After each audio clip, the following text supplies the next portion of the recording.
ते जर जिवंत असेल तर चांगलं वाटलं असतं.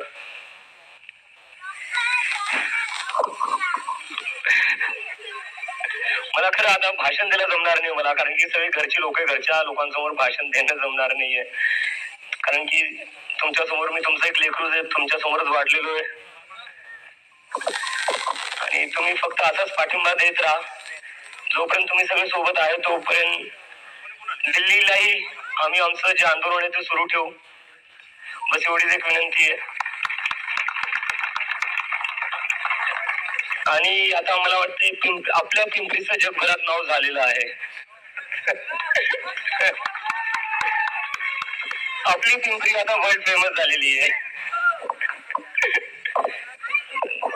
बस मला एवढंच बोलायचं. मला खरं आता दुसरं काय बोलू मला सुचत नाहीये, कारण की तुमच्या सगळ्यांपुढे मी खूप लहान आहे, खूप छोटा आहे. मी तुमच्या समोरच वाढलेलो आहे. तर तुमच्या समोर ते बाकी जे राजनैतिक मुद्दे आहे, जे काही चालू आहे, ते मला इथं कसं बोलावं काय बोलावं मला कळत नाहीये.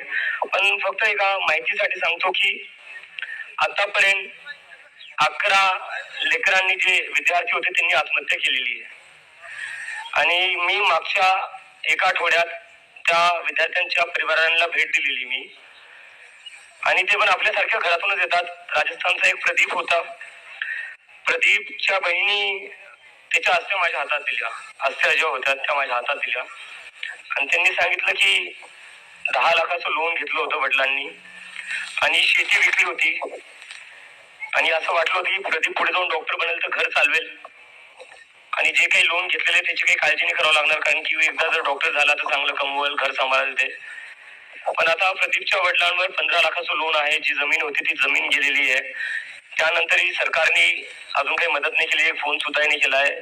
परवा मी नागपूरला होतो. नागपूरमध्ये आकांक्षा चतुर्वेदी, आकांक्षाने आत्महत्या केली. 17 वर्षाची मुलगी होती. तिच्या वडिलांना पॅरालिसिसचा अटॅक आलेला आहे. एक हार्ट अटॅक येऊन गेलेला आहे. छोटा ते काही बिझनेस करत होते, आता तेही करू शकत पॅरालिसिस झाल्यामुळं. आणि आकांक्षाचं जे घर होतं ते आपले जे मुख्यमंत्री आहेत त्यांच्या घरापासून 500 मीटरवरच होतं.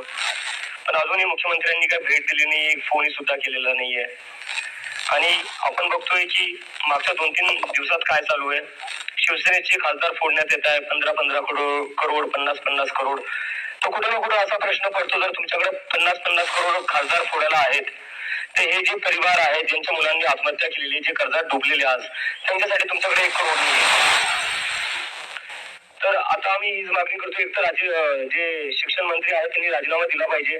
आणि दुसरी गोष्ट, जेवढ्याही मुला मुलींनी नीट पेपर फुटीमुळे आत्महत्या केलेली आहे त्यांच्या परिवाराला 1 करोड देण्यात यावे. ह्या आमच्या मागण्या आहेत. धन्यवाद. मी माझ्या